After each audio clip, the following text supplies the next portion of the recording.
Well, hello guys, welcome to another video of the R Programming full course by Analytics Guru.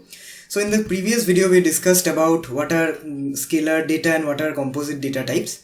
And we focused on the scalar data types in the previous video. In this video we are going to discuss about the composite data types, particularly vectors. And in the next video we are going to focus on data frames.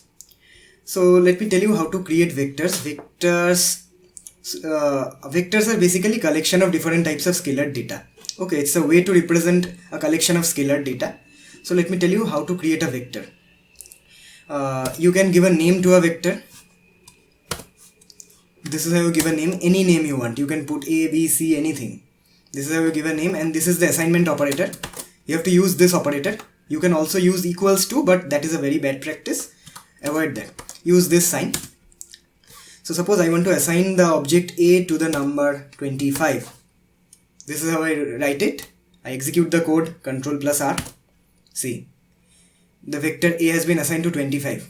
Now when I try to call A, I have to write it like this. When I want to call A, I want to see the value of A. I execute it again. See, it is showing the value of A as 25. So this is how you do it. So this was how to create a vector of a specific number. Now you can assign a vector to a series of number. Okay, you can generate a series like this.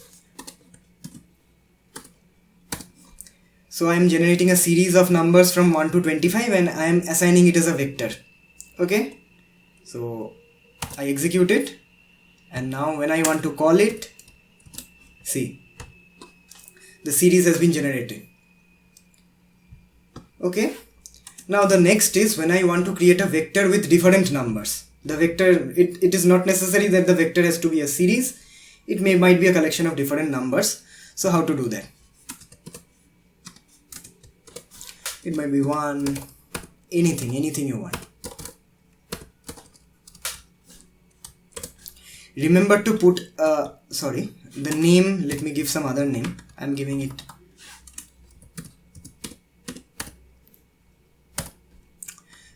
a name vector3. Remember to put a C before this bracket, before the collection of numbers. Remember to put a C. C means concatenate. Okay, so what this C does is that it concatenates this series of numbers, this collection of numbers. It holds them together. So remember to put a C when you want to generate a vector of objects of data which are different from each other. This is how you do it. I execute the code. See, it has been executed. Now when I call vector3,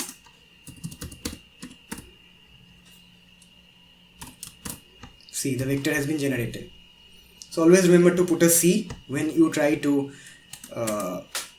generate a vector out of different numbers. Now you can also generate a vector out of characters.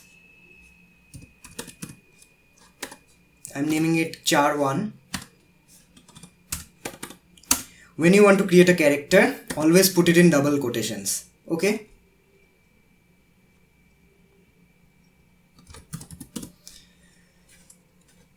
suppose I want to create I want to assign the value char to the character best. This is how we want to do it. I have to put it in double quotations. Now when I call this vector, see, it is showing as best. When I want to create a vector out of a collection of different characters, this is how I do it. You again put a C because the characters are different. Any type of character you always use a C.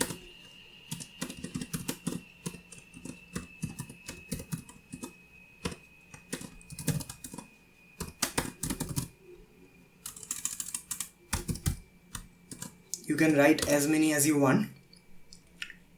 You have to put a C here. Okay, when you want to create a vector out of different characters. Now when I call this vector, see, this is how you generate a vector out of characters.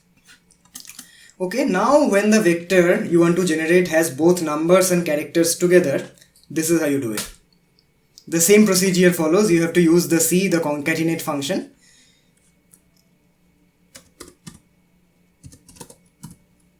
Let me call it numchar. Again use a C, write whatever you want.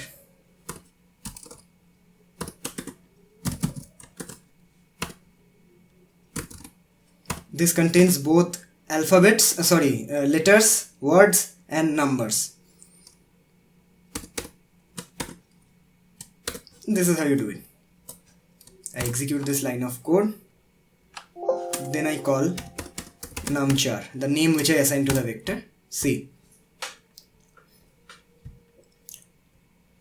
Now when you want to see the data type of a vector, you use the command called class. Just like how you find out the data type of a scalar, you use the same command class. Suppose I want to check the data type of vector 3. Okay, I put the vector 3 here. Within the class function, execute it. See, vector 3 is numeric. All of them are numbers, so the data type of vector 3 is numeric. I hope you remember what numeric character are. Now I want to find out the data type of char 2, this one, which contains all characters. See, it is character. Okay, so for char 2, the type of data type is character. Now I want to find out the data type, the nature of numchar, which contains both alphabets and numbers. See what happens. This is very interesting, guys.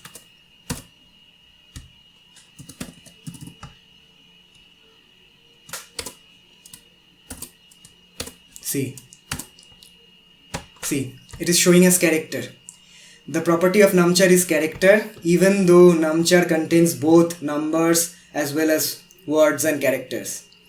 So you have to understand that when you want to find out, when you generate a vector with both characters and numbers, character is given priority over others.